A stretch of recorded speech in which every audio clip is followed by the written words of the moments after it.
निमित्त निर्माण निर्मल वाणी ऐसी अपनी बनाओ, संपन्न संतुष्ट और संपूर्ण पवित्र बच्चों अब बन जाओ।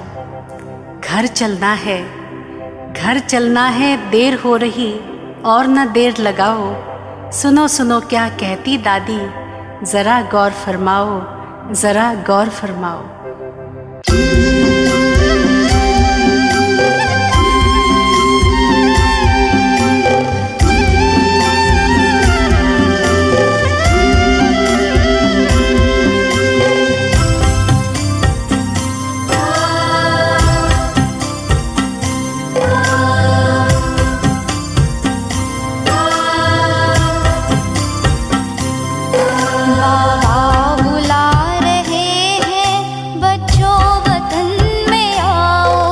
अब मुझको ना बुलाओ, तुम मेरे पास आओ।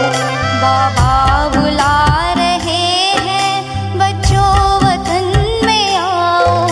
अब मुझको ना बुलाओ, तुम मेरे पास आओ।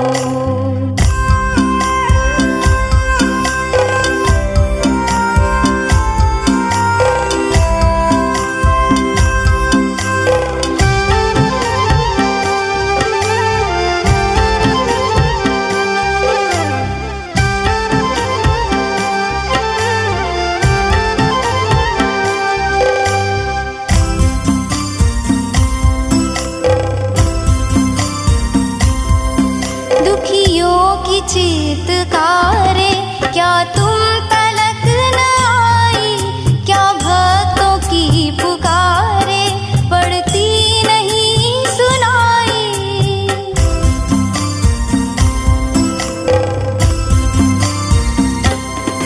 दुखियों की चीतकारे क्या तुम तलक न आई, क्या भक्तों की पुकारे पड़ती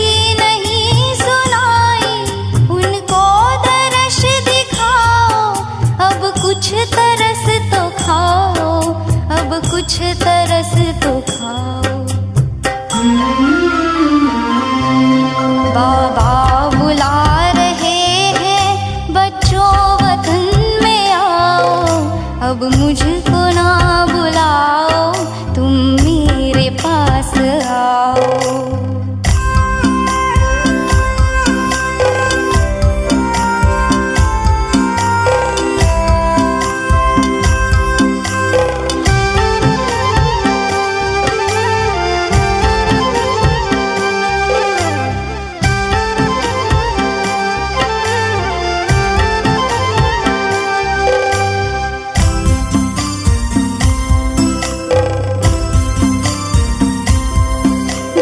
जब मुझे बुलाया, तब तब मैं पास आया।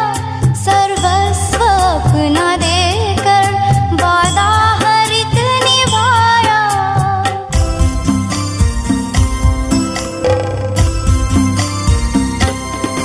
जब जब मुझे बुलाया, तब तब मैं पास आया।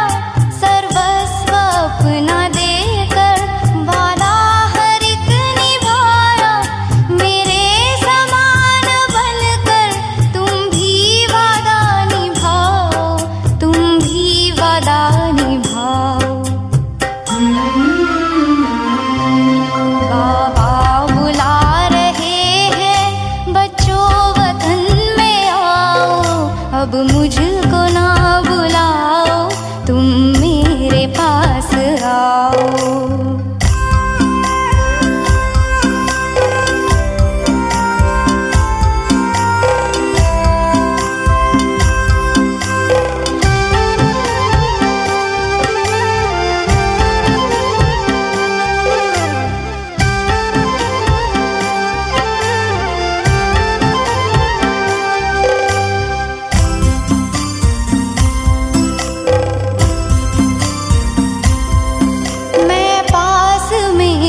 शांति।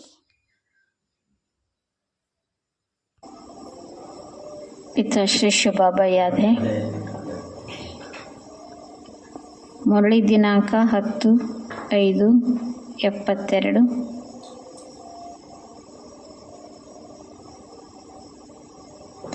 अव्यक्त बाप दादा।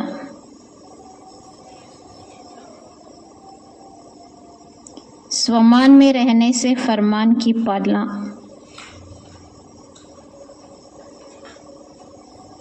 ಸ್ವಮಾನದಲ್ಲಿರುವುದರಿಂದ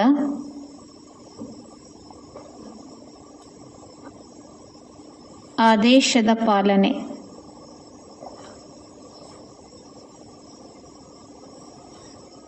स्वमान और फरमान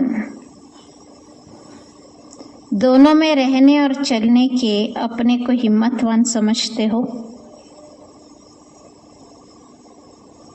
ಸ್ವಮಾನ ಮತ್ತು ಫರ್ಮಾನ್।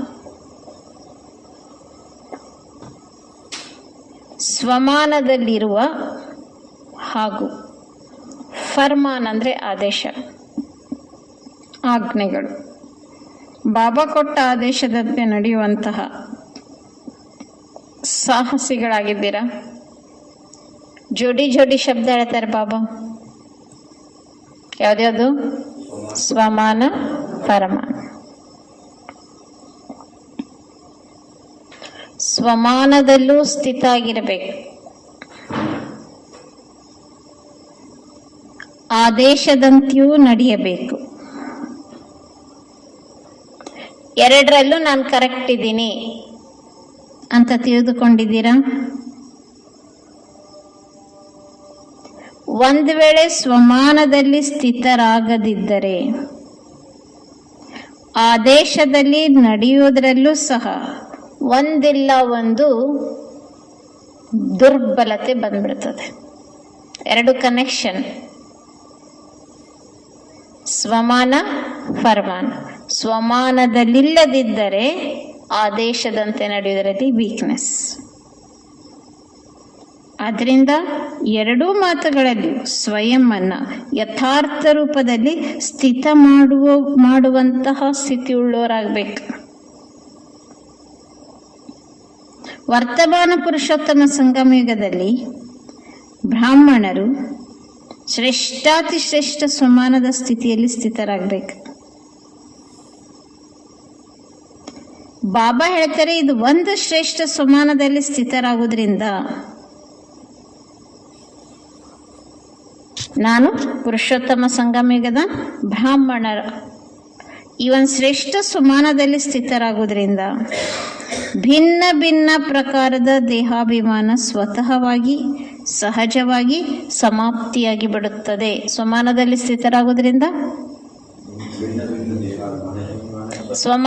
ಸ್ಥಿತರಾಗುವುದರಿಂದ ಬಾಬಾ ತಿಳಿಸ್ತಾರೆ, ಫಸ್ಟ್ ಆದೇಶದಂತೆ ನಡೆಯುವ ಶಕ್ತಿ ಸಿಗ್ತದೆ. ಸ್ವಮಾನ ವೀಕ್ ಆದರೆ ಆದೇಶದಂತೆ ನಡೆಯುವುದು ವೀಕ್ ಆಗ್ತದೆ. ಎರಡನೇದು, ಸ್ವಮಾನದಲ್ಲಿ ಸ್ಥಿತರಾಗುವುದರಿಂದ ದೇಹಾಭಿಮಾನ ವೆರೈಟಿ ಪ್ರಕಾರದ ದೇಹಾಭಿಮಾನ ಸ್ವತಃ ಸಹಜವಾಗಿ ಸಮಾಪ್ತಿ ಆಗ್ತದೆ. ಕೆಲವೊಮ್ಮೆ ಸರ್ವಿಸ್ ಮಾಡ್ತಾ ಅಥವಾ ತಮ್ಮ ಪುರುಷಾರ್ಥ ಮಾಡ್ತಾ ಒಂದು ಚಿಕ್ಕ ಶಬ್ದದ ತಪ್ಪು ಮಾಡಿರುವ ಕಾರಣದಿಂದ ಎಲ್ಲ ತಪ್ಪುಗಳಾಗಿ ಬಿಡುತ್ತದೆ. ಚಿಕ್ಕ ಮಾತಿನ ತಪ್ಪೇ ಎಲ್ಲ ತಪ್ಪುಗಳಿಗೆ ಕಾರಣ. ಎಲ್ಲ ತಪ್ಪುಗಳಿಗೆ ಒಂದೇ ಶಬ್ದದ ದುರ್ಬಲತೆ. ಯಾವ ಶಬ್ದ ಸಣ್ಣ ಮಿಸ್ಟೇಕ್ ಮಾಡಿರುವ ಕಾರಣ ಎಲ್ಲ ತಪ್ಪುಗಳು. ಒಂದು, ಸ್ವಮಾನ ಸೇ ಸ್ವಶಬ್ದ ನಿಕಲ್ ಜಾತ ಹೈ. ಸ್ವಮಾನ ಎನ್ನುವ ಶಬ್ದದಲ್ಲಿ ಸ್ವ ಅನ್ನೋದು ಹೋಗ್ಬಿಡ್ತು. ಏನ್ ಬಂದ್ಬಿಡ್ತು? ಸ್ವಮಾನವನ್ನ ಮರೆತೆವು. ಮಾನ್ ಮೇ ಆನೆ ಸೇ ಫರ್ಮಾನ್ ಭೂಲ್ ಜಾತ ಹೈ. ಅಭಿಮಾನ ಬಂದ್ಬಿಡ್ತು. ಸ್ವಮಾನ ಮರೆತರೆ ಅಭಿಮಾನ ಬಂತ. ದುರಾಭಿಮಾನದಲ್ಲಿ ಬಾಬನ ಆದೇಶವನ್ನು ಲೆಕ್ಕನೆ ಮಾಡಂಗಿಲ್ಲ. ಬಾಬನ ಆದೇಶಗಳನ್ನು ಮರ್ತೇ ಬಿಡಬೇಕಾಗ್ತದೆ. ಭಗವಂತ ಅನೇಕ ಆದೇಶಗಳನ್ನು ಕೊಟ್ಟಿದ್ದಾರೆ. ಅನೇಕ ಆದೇಶದಲ್ಲಿ ಪರಿಪಾಲಿಸಬೇಕಾದ ಪ್ರಥಮ ಆದೇಶ ಯಾವುದು? ಸ್ವಮಾನದಲ್ಲಿ ಸ್ಥಿತರಾಗಿರಿ, ಇದೇ ಅವನ ಮೊದಲನೇ ಆದೇಶ.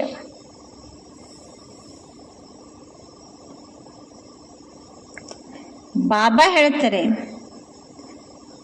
ಅಭಿಮಾನ ಬಂತಂದ್ರೆ ಫರ್ಮಾನ್ ಆದೇಶ ಖತಮ್.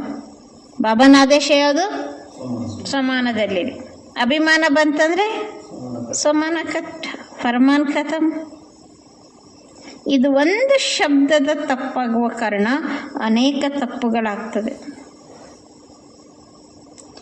ಆಗ ಅಭಿಮಾನದಲ್ಲಿ ಬಂದ್ವಿ, ಮಾನದಲ್ಲಿ ಬಂದ್ವಿ, ಬೋಲ್ನಾ ಚಲ್ನಾ ಕರ್ನಾ ಸಭೆ ಬದಲ್ ಜಾತ. ಸ್ವಮಾನದಲ್ಲಿದ್ದಾಗೆ ಮಾತು ಹೇಗಿರ್ತದೆ, ನಡತೆ ಹೇಗಿರ್ತದೆ? ಅಭಿಮಾನದಲ್ಲಿ ಬಂದ ತಕ್ಷಣ ಮಾತು ನಡತೆ ಎಲ್ಲನೂ ಚೇಂಜ್ ಆಗಿಬಿಡ್ತದೆ. ಇಷ್ಟೆಲ್ಲ ಚೇಂಜ್ ಆಗಲಿಕ್ಕೆ ಕಾರಣ ಭಾಳ ದೊಡ್ಡ ತಪ್ಪಲ್ಲ, ಒಂದು ಸಣ್ಣ ಮಿಸ್ಟೇಕ್. ಯಾವುದು? ಒಂದು ಶಬ್ದ ಕಟ್ ಆಗ್ಬಿಡ್ತು. ಅಷ್ಟೊತ್ತಿಗೆ ವಾಸ್ತವಿಕವಾಗಿ ನಮ್ಮ ಸ್ಥಿತಿ ಹೇಗಿರಬೇಕಿತ್ತು ಅದು ಸಹ ಸ್ಥಿತಿನೂ ಬಿದ್ದು ಹೋಗ್ಬಿಡ್ತು. ಸ್ವಮಾನವನದಲ್ಲಿ ಸ್ವಶಬ್ದ ತೆಗೆಯೋದ್ರಿಂದ ಏನೇನಾಯಿತು? ಎಲ್ಲ ತಪ್ಪುಗಳ ಬೀಜ ಅದುವೇ. ದೇಹಾಭಿಮಾನ ಬಂತು, ಆದೇಶ ಖತಮಾಯಿತು. ಅಭಿಮಾನದಲ್ಲಿ ಬಂದರೆ ಮಾತು ಕರ್ಮ ಎಲ್ಲ ಚೇಂಜ್ ಆಯಿತು. ವಾಸ್ತವಿಕ ಸ್ಟೇಜಿನ ಸ್ಥಿತಿ ಕಟ್ಟಾಗ್ಬಿಡ್ತು. ಆದ್ದರಿಂದ ಈ ರೀತಿ ಸ್ವಮಾನ ಮರೆತಿರುವ ಸ್ಥಿತಿ ಇರುವ ಕಾರಣ, ಮಾನ್ನಲ್ಲಿ ಸಿಕ್ಕಾಗಿರೋ ಕಾರಣ, ಪುರುಷಾರ್ಥದಲ್ಲಿ ಅಥವಾ ಸೇವೆಯಲ್ಲಿ ಯಾವ ರಿಸಲ್ಟ್ ಬೇಕಿತ್ತು ಬಾಬಾ ಅಂತಾರೆ ಅಷ್ಟು ರಿಸಲ್ಟ್ ಸಿಗುವುದಿಲ್ಲ. ರಿಸಲ್ಟ್ ಬೇಕಂದರೆ ಭಾಳ ಪರಿಶ್ರಮ, ಕಡಿಮೆ ಫಲ. ಯಾರು ಸಫಲತಾ ಮೂರ್ತಿಗಳಾಗಬೇಕಾಗಿದೆ, ಯಾವ ಸ್ಟೇಜಿನ ಸಕ್ಸಸ್ಫುಲ್ ಸೋಲ್ಸ್ ಆಗಬೇಕು ಆ ಸ್ಟೇಜಿನ ಸಕ್ಸಸ್ಫುಲ್ ಸೋಲ್ಸ್ ಆಗೋದಿಲ್ಲ, ಸಫಲತಾ ಮೂರ್ತಿಗಳಾಗೋದಿಲ್ಲ. ಯಾಕೆ ಸಫಲತಾ ಮೂರ್ತಿ ಆಗಲಿಲ್ಲ?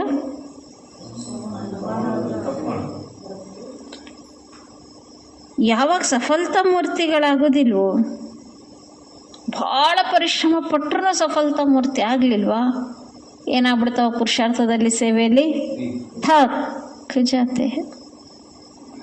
ಏನಪ್ಪ ಇಷ್ಟು ಪರಿಶ್ರಮ ಪಟ್ಟರೂ ಆಗಲಿಲ್ಲಲ್ಲ, ಸುಸ್ತಾಗ್ಬಿಡ್ತದೆ. ಸುಸ್ತಾಯಿತು, ಉಲ್ಲಾಸ ಕಡಿಮೆ ಆಗ್ಬಿಡುತ್ತೆ. ಪುರುಷಾರ್ಥದ ಲವಲವಿಕೆ, ಉಲ್ಲಾಸ ಕಡಿಮೆ ಆಯಿತು. ಉಲ್ಲಾಸನೂ ಕಡಿಮೆ ಆಯಿತು, ಜೊತೆಗೆ ಉಲ್ಲಾಸ ಕಡಿಮೆ ಆದರೆ ಏನು ಬಂತು? ಬಾಬಾ ಹೇಳಾರಲ್ಲ ಮನ್ನಿ ಮುರಳಿಯಲ್ಲಿ, ಉಲ್ಲಾಸ ಕಡಿಮೆ ಆಯ್ತಂದರೆ ಆಲಸ್ಯ ಬಂದು ಬಿಟ್ಟಿತು. ಆಲಸ್ಯಕ್ಕೆ ಕಾರಣ ಏನು? ಉಲ್ಲಾಸದ ಕೊರತೆ. ಎಲ್ಲಿ ಆಲಸ್ಯ ಬಂತು ಏನಾಯ್ತು? ಕನೆಕ್ಷನ್ ಬಾಬಾ ನೋಡ್ರಿ ಎಷ್ಟು ಚಂದ ಕನೆಕ್ಟ್ ಮಾಡ್ತಾರೆ. ಎಲ್ಲಿ ಆಲಸ್ಯ ಬಂತು ಆಲಸ್ಯದ ಸರ್ವ ಸಾಥಿಗಳು ಸಹಿತ ಬಂದು ಬಿಡುತ್ತವೆ. ಆಲಸ್ಯ ಒಂದೇ ಬರುವುದಿಲ್ಲ. ಹೇಗೆ ಬಾಬಾ ಹೇಳ್ತಾರಲ್ಲ, ನೀವು ಸಂತೋಷದಲ್ಲಿದ್ದರೆ ಸಾಕು, ಖುಷಿಯಾಗಿದ್ದರೆ ಸಾಕು, ಖುಷಿ ಜೊತೆಗೆ ಎಲ್ಲ ಬರ್ತದೆ. ಸಮಾಧಾನತೆ, ಸಕ್ಸಸ್ಸು, ಸಂಪತ್ತು. ಹಾಗೆ ಆಲಸ್ಯ ಬಂದ್ಬಿಟ್ರೆ ಏನೇನು ಬರ್ತದೆ? ಆಲಸ್ಯದ ಸಾಥಿಗಳದಾವಲ್ಲ ಅವೆಲ್ಲ ಬರ್ತದೆ. ಎಕ್ಸಾಂಪಲ್, ಆಲಸ್ಯ ಒಂದೇ ಬರಲ್ಲ, ಆಲಸ್ಯ ವಿತ್ ಸಾಥಿ ಬರ್ತದೆ ಅನ್ನೋಕೆ ಭಾಳ ಸುಪ್ರೀಮ್ ಎಕ್ಸಾಂಪಲ್ ಕೊಡ್ತಾರೆ. ಯಾವ ರೀತಿ? ಶಿವಬಾಬಾ ಈ ಜಗತ್ತಿಗೆ ಒಬ್ಬರೇ ಬರುವುದಿಲ್ಲ, ತನ್ನ ಮಕ್ಕಳ ಸಹಿತವಾಗಿ ಪ್ರತ್ಯಕ್ಷವಾಗುತ್ತಾರೆ.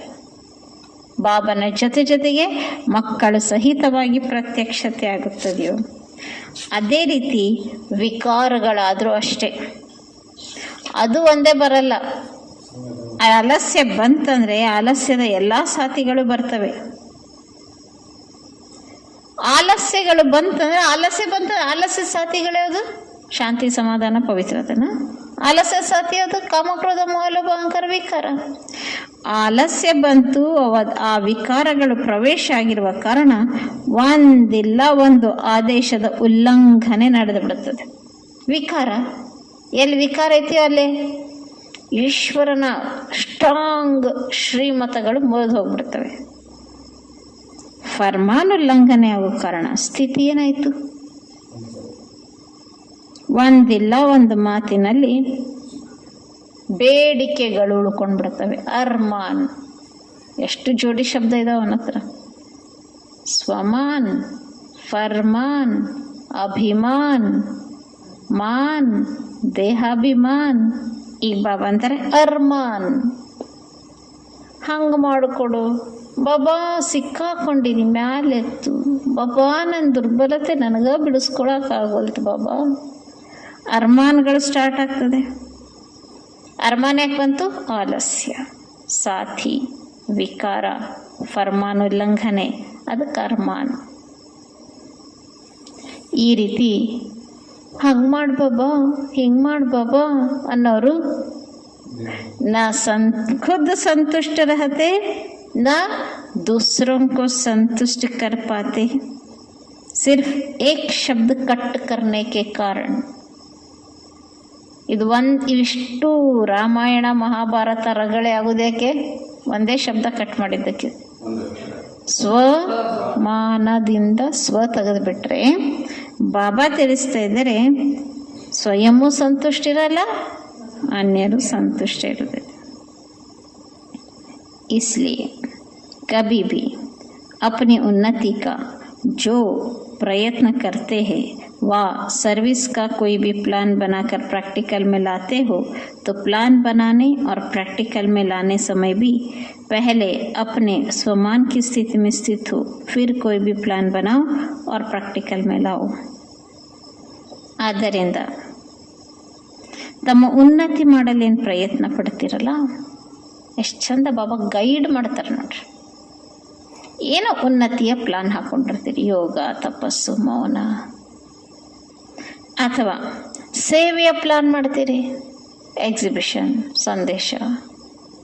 ಇದು ಏನು ಮಾಡಬೇಕಾದ್ರೂ ಸಹ ಪ್ಲಾನ್ ಮಾಡುವ ಸಮಯದಲ್ಲಿ ಆ ಪ್ಲಾನ್ ಮಾಡುವಾಗ ಪ್ರಾಕ್ಟಿಕಲ್ ತರುವಾಗ ಸ್ವಮಾನದ ಸ್ಥಿತಿಯಲ್ಲಿ ಸ್ಥಿತರಾಗಿ ಪ್ಲಾನ್ ಮಾಡಿ, ಸ್ವಮಾನದ ಸ್ಥಿತಿಯಲ್ಲಿ ಸ್ಥಿತರಾಗಿ ಪ್ರಾಕ್ಟಿಕಲ್ನಲ್ಲಿ ತನ್ನಿ.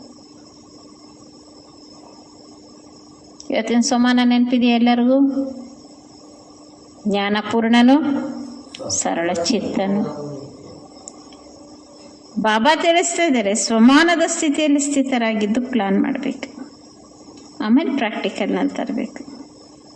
ಸ್ಥಿತಿ ಕೋ छोड़कर ಪ್ಲಾನ್ नहीं बनाओ. ಸ್ಥಿತಿಯಿಂದ ಎಳೆದು ಪ್ಲಾನ್ ಮಾಡಬೇಡ್ರಿ. अगर स्थिति को छोड़कर प्लान्स बनाते हो तो क्या हो जाता है? ಹೆಂಗೆ ಅಡುಗೆ ಮಾಡುವಾಗ ನಾವು ಯಾವ ವೈಬ್ರೇಷನ್ಸ್ಲಿ ಅಡುಗೆ ಮಾಡ್ತೀವಿ, ತಿನ್ನೋರ್ಗೂ ಅದೇ ವೈಬ್ರೇಷನ್, ಆ ಅಡುಗೆ ತುಂಬ ಅದೇ ವೈಬ್ರೇಷನ್ಸ್. ಕುಂತು ಯೋಗ ಮಾಡುವಾಗ ನಾವೇನು ವೈಬ್ರೇಷನ್, ವಾತಾವರಣದಲ್ಲಿ ಅದೇ ವೈಬ್ರೇಷನ್. ಸೇವಾ ಪ್ಲಾನ್, ಪುರುಷಾರ್ಥ ಪ್ಲಾನ್ ಮಾಡುವಾಗ ಯಾವ ವೈಬ್ರೇಷನ್ಸ್ನಲ್ಲಿ ತಯಾರು ಮಾಡ್ತೀವೋ ಪ್ರಾಕ್ಟಿಕಲ್ನಲ್ಲೂ ಅದೇ ವೈಬ್ರೇಷನ್ಸ್. ಸ್ಥಿತಿಯನ್ನು ಬಿಟ್ಟು ಪ್ಲಾನ್ ಮಾಡಿದರೆ ಏನಾಗ್ತದೆ? ಆ ಪ್ಲಾನ್ನಾಗ ಶಕ್ತಿನೇ ಇಲ್ಲ, ಯಾಕೆಂದ್ರೆ ವೈಬ್ರೇಷನ್ಸ್ ಹಾಗೆ ಇದೆ. ಸ್ಥಿತಿ ಅಪ್ಸೆಟ್ ಮಾಡಿಕೊಂಡು, ಕ್ಲಾಶಸ್ ಮಾಡಿಕೊಂಡು, ಬಹಿರಂಗದಲ್ಲಿ ಬಂದು ಇನ್ಯಾವುದೋ ಎಳತಕ್ಕೆ ಸಿಕ್ಕಾಕೊಂಡು ಪ್ಲ್ಯಾನ್ ಮಾಡಿದರೆ ಆ ಪ್ಲ್ಯಾನ್ ಅಷ್ಟೇ, ಶಕ್ತಿ ಇರೋದಿಲ್ಲ. ಶಕ್ತಿ ಇಲ್ಲದೆ ಪ್ಲ್ಯಾನ್ ಪ್ರಾಕ್ಟಿಕಲ್ನಲ್ಲಿ ಏನು ಪ್ರಭಾವ ಬೀರುತ್ತದೆ? ಸೇವೆನೂ ಬೇಕಾದಷ್ಟು ಮಾಡ್ತೀವಿ, ವಿಸ್ತಾರನೂ ಬಹಳ ಮಾಡಿಬಿಡ್ಬೋದು, ಆದರೆ ಬೀಜ ರೂಪ ಸ್ಥಿತಿಯನ್ನು ಬಿಟ್ಟು ಬಿಟ್ಟು ಮಾಡಿದರೆ ಏನಾಯಿತು? ಬೀಜ ರೂಪ ಸ್ಥಿತಿಯಲ್ಲಿರಬೇಕಲ್ಲ. ಪ್ಲಾನ್ ಮಾಡುವಾಗೂ ಆ ಪ್ಲಾನನ್ನು ಪ್ರಾಕ್ಟಿಕಲ್ ತರುವಾಗಲೂ ಬೀಜ ರೂಪ ಸ್ಥಿತಿ ಬೇಕು. ವಿಸ್ತಾರ ಮೇ ಜಾನೆ ಸೆ ಸಾರ್ ನಿಕಾಲ್ ದೇತೆ ಹೈ. ಬೀಜ ರೂಪ ಸ್ಥಿತಿಯಿಂದ ಹೊರ ಬಂದ್ಬಿಟ್ಟಂಗಾಯ್ತು. ಸ್ವಮಾನ ಬಿಟ್ಟು ಪ್ಲಾನ್ ಪ್ರಾಕ್ಟಿಕಲ್ ಮಾಡಕ್ಕೆ ಹೋದರೆ ಪುರುಷಾರ್ಥ ಸೇವೆದ್ದು ಬೀಜ ರೂಪ ಸ್ಥಿತಿ ಬಿಟ್ಟಂಗಾಯ್ತು. ಬೀಜ ರೂಪ ಸ್ಥಿತಿ ಬಿಡೋದಂದ್ರೆ ಅರ್ಥ ಏನು? ವಿಸ್ತಾರದಲ್ಲಿ ಬಂದು ಸಾರವನ್ನು ಬಿಟ್ಟು ಬಿಡಬೇಕಾಗ್ತದೆ. ವಿಸ್ತಾರದಲ್ಲಿ ಬಂದು ಸಾರವನ್ನು ಬಿಟ್ಟುಬಿಟ್ರೆ ಸಾರನೇ ಇಲ್ಲ. ಪುರುಷಾರ್ಥ, ಸೇವೆ, ಅದರೊಳಗೆ ಏನಿರೋದೇ ಇಲ್ಲ, ಸಾರನೇ ಇರೋದಿಲ್ಲ. ಅಬ್ ಸಾರಕೋ ನಹಿ ನಿಕಾಲು. ಸಾರವನ್ನು ಕಿತ್ತಾಕಿ ವಿಸ್ತಾರದಲ್ಲಿ ಬರಬೇಡಿ. ವಿಸ್ತಾರ ಕೋ ಸಮಾನೆ ಅರ್ಥಾತ್ ಸಾರ ಸ್ವರೂಪ ಬನನೆ ನಹಿ ಆತ. ಇನ್ನೂ ವಿಸ್ತಾರವನ್ನು ಸಮಾವೇಶ ಮಾಡಿಕೊಂಡು ಸಾರ ಸ್ವರೂಪದಲ್ಲಿ ಸ್ಥಿತರಾಗಲಿಕ್ಕೆ ಬರುವುದೇ ಇಲ್ಲ ಮಕ್ಕಳಿಗೆ. ಕ್ವಾಂಟಿಟಿ ಮೇ ಚಲೆ ಜಾತೆ ಹೋ ಲೇಕಿನ್ ಅಪ್ನಿ ಕ್ವಾಲಿಟಿ ನಹಿ ನಿಕಲ್ತಿ ಹೈ. ಕ್ವಾಂಟಿಟಿಯಲ್ಲಿ ಸಿಕ್ಕಾಕೋಬೇಕಾಗ್ತದೆ, ಕ್ವಾಲಿಟಿ ಬರುವುದೇ ಇಲ್ಲ. अपनी स्थिति में भी संकल्पों की क्वांटिटी है, इसलिए सर्विस की रिजल्ट में भी क्वांटिटी है, क्वालिटी नहीं है. ಶುಭಾಬ ತಿಳಿಸ್ತಾ ಇದ್ದಾರೆ, ನಮ್ಮ ಸ್ಥಿತಿಯಲ್ಲಿ ಸಂಕಲ್ಪಗಳ ಕ್ವಾಂಟಿಟಿ ಹೆಚ್ಚಿದೆ. 1 ನಿಮಿಷಕ್ಕೆ 18, 20 ಸಂಕಲ್ಪ ಮಾಡೋದು ಹೇಗೆ? 1 ನಿಮಿಷದಲ್ಲಿ 50, 60 ಸಂಕಲ್ಪ ಮಾಡೋದು ಹೇಗೆ? 1 ನಿಮಿಷದಲ್ಲಿ 5, 6. 1 ನಿಮಿಷದಲ್ಲಿ ಭಾಳಷ್ಟು ಸಂಕಲ್ಪ ಮಾಡ್ತೀವಿ ಅಂದರೆ ಸಂಕಲ್ಪಗಳ ಕ್ವಾಂಟಿಟಿ ಹೆಚ್ಚಿದೆ. ಭಾಳ ಸಂಕಲ್ಪ ಬರಕತ್ತಾವಂದರೆ ಆ ಸಂಕಲ್ಪದ ಕ್ವಾಲಿಟಿ, ಸಮರ್ಥತೆ ಕಡಿಮೆ ಇದೆ, ವ್ಯರ್ಥ ಹೆಚ್ಚಿದೆ ಅಂತ ಅರ್ಥ. ಸಂಕಲ್ಪದಲ್ಲಿ ಕ್ವಾಂಟಿಟಿ ಹೆಚ್ಚಾದಾಗ ಅಷ್ಟೊತ್ತಿಗೆ ಸರ್ವಿಸ್ಸು ಸಹ ಬಾಬಾ ತಿಳಿಸ್ತಾ ಇದ್ದಾರೆ ಕ್ವಾಂಟಿಟಿ ಹೆಚ್ಚಾಗ್ತದೆ ರಿಸಲ್ಟ್ನಲ್ಲಿ, ಆದರೆ ಕ್ವಾಲಿಟಿ ಬರುವುದಿಲ್ಲ. ಯಾಕೆ? ಸಾರ ರೂಪ ತೆಗೆದುಬಿಟ್ವಿ, ಬೀಜ ರೂಪ ತೆಗೆದುಬಿಟ್ವಿ, ವಿಸ್ತಾರದಲ್ಲಿ ಹೋಗ್ಬಿಟ್ವಿ. ಯಾಕೆ? ಒಂದು ಶಬ್ದ ತೆಗೆದಿವಲ್ಲ, ಸ್ವಮಾನ. सारे झाड़ रूपी विस्तार में एक बीज ही पावरफुल होता है ना. ऐसे क्वांटिटी के बीज में एक ही क्वालिटी वाला तो वह विस्तार में बीज रूप के समान है. ತಂದೆ ತಿಳಿಸ್ತಾ ಇದ್ರೆ ಇಡೀ ವೃಕ್ಷ ರೂಪಿ ವಿಸ್ತಾರದಲ್ಲಿ ಒಂದು ಬೀಜ ಇಷ್ಟು ಪವರ್ಫುಲ್ ಅಂದರೆ ಆ ವಿಸ್ತಾರವಾದ ಗಿಡ ಹರಡಲಿಕ್ಕೆ ಆ ಪವರ್ಫುಲ್ ಬೀಜ ಕಾರಣ. ಬಾಬಾ ತಿಳಿಸ್ತಾರೆ, ಕ್ವಾಲಿಟಿಯ ಸರ್ವಿಸ್ ಮಾಡ್ತಾ ಇದ್ದೀರಾ? ಅದೇ ರೀತಿ ಕ್ವಾಂಟಿಟಿಯ ಬೀಜದಲ್ಲಿ ಒಂದು ಕ್ವಾಲಿಟಿ ಇದ್ದರೆ ಸಾಕು, ವಿಸ್ತಾರದಲ್ಲಿ ಬೀಜ ರೂಪದ ಸಮಾನ ಅಂತಾರೆ ಬಾಬಾ. ವಿಸ್ತಾರದಲ್ಲಿ ಬರೋದ್ರಿಂದ ಅನ್ಯರ ಕಲ್ಯಾಣ ಮಾಡ್ತಾ ಮಾಡ್ತಾ ಸ್ವಯಂ ಕಲ್ಯಾಣವನ್ನು ಮರಿತಾ ಇಲ್ಲ ತಾನೇ?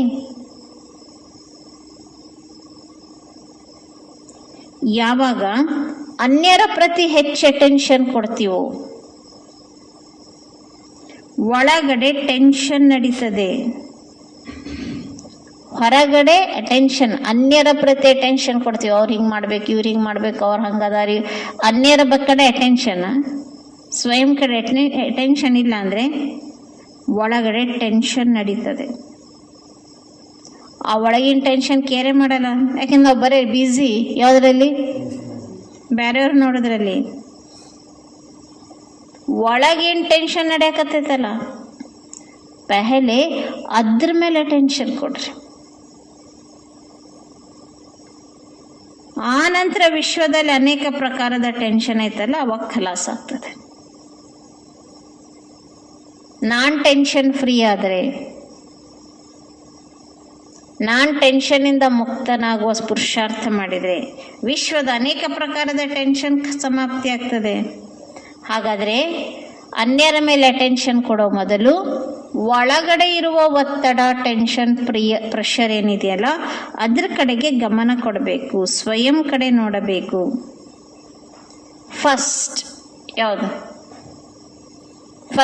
ಪ್ರಥಮ ಆದ್ಯತೆ ಯಾವುದಕ್ಕೆ? ಅಪ್ನಿ ಸರ್ವಿಸ್.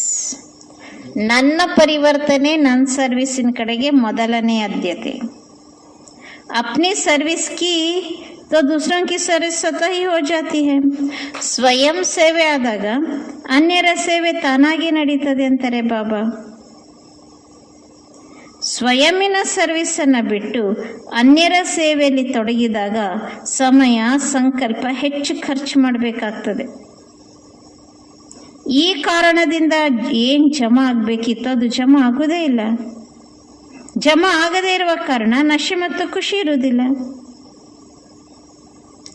ಏನು ಕಾರಣ? ನಶೆ ಮತ್ತು ಖುಷಿ ಇಲ್ಲದಿರುವ ಕಾರಣ ಅನ್ಯರ ಬಗ್ಗೆ ಗಮನ ಹೋಯ್ತು, ನಮ್ಮ ಕಡೆ ಗಮನ ಇಲ್ಲ. ನಮ್ಮ ಕಡೆ ಗಮನ ಇಲ್ಲ ಕಾರಣ ನಮ್ಮ ಸಮಯ ಸಂಕಲ್ಪ ಬರೀ ಇನ್ನೊಬ್ಬರಿಗೋಸ್ಕರ ಖರ್ಚಾಯಿತು, ಒಳಗೆ ಜಮಾ ಆಗಲಿಲ್ಲ.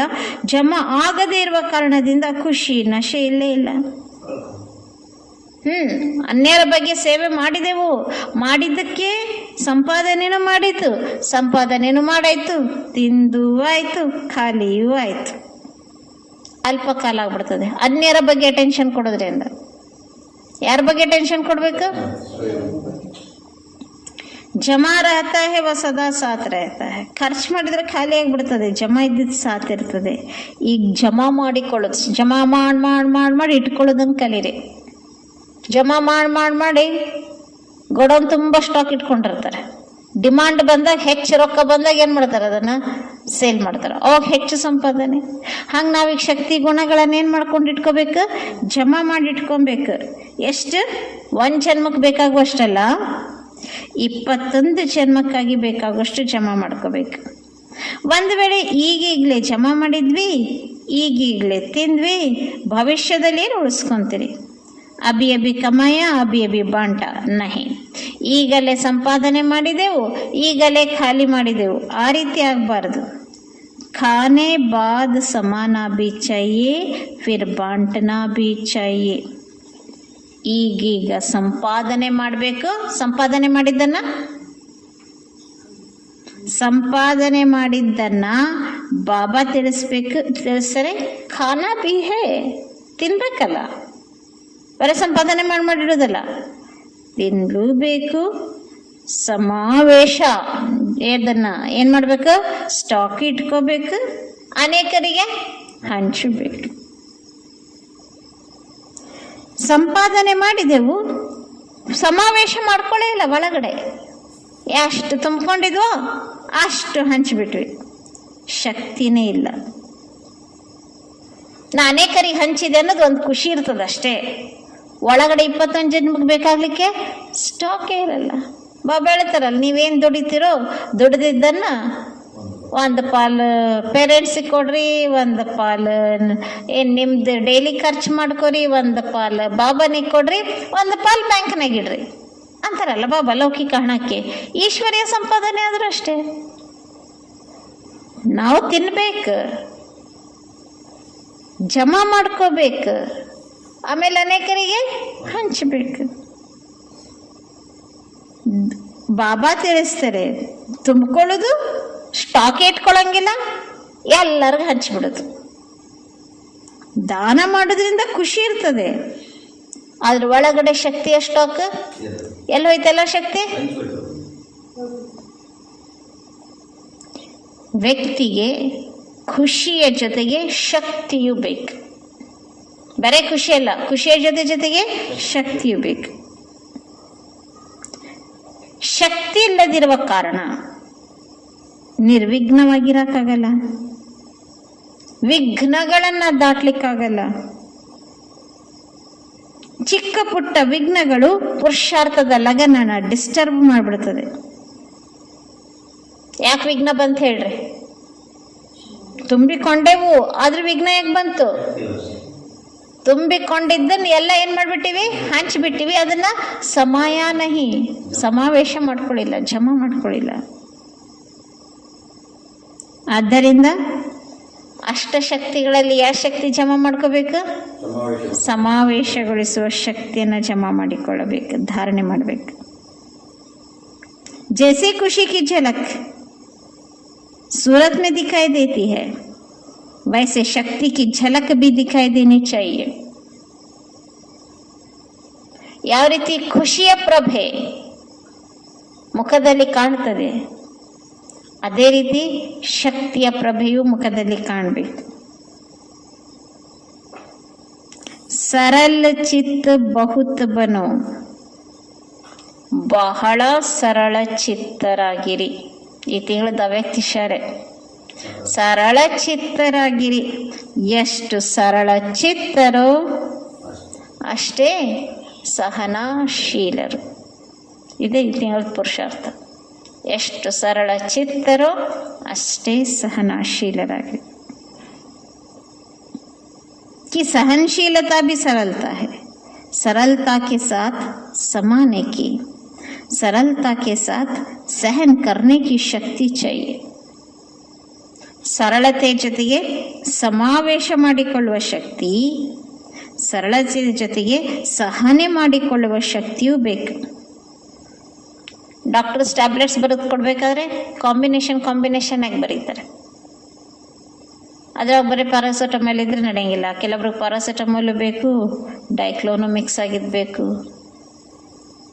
ಈ ರೀತಿ ಅವ್ರು ಹೆಂಗೆ ಕಾಂಬಿನೇಷನ್ ಆಗಿ ಕೊಡ್ತಾರೆ, ಹಂಗೆ ಶುಭಾಬು ಕಾಂಬಿನೇಷನ್ ಆಗಿ ಹೇಳ್ತಾರೆ. ಬರೋಲ್ಲ ಸರಳ ಚಿತ್ತ ಇದ್ರಲ್ಲ, ಸರಳ ಚಿತ್ತದ ಜೊತೆಗೆ ಸಹನೇನೂ ಬೇಕು, ಅದಕ್ಕಿಂತ ಹೆಚ್ಚು ಸಮಾವೇಶಗೊಳಿಸಿಕೊಳ್ಳುವ ಶಕ್ತಿ ಬೇಕು.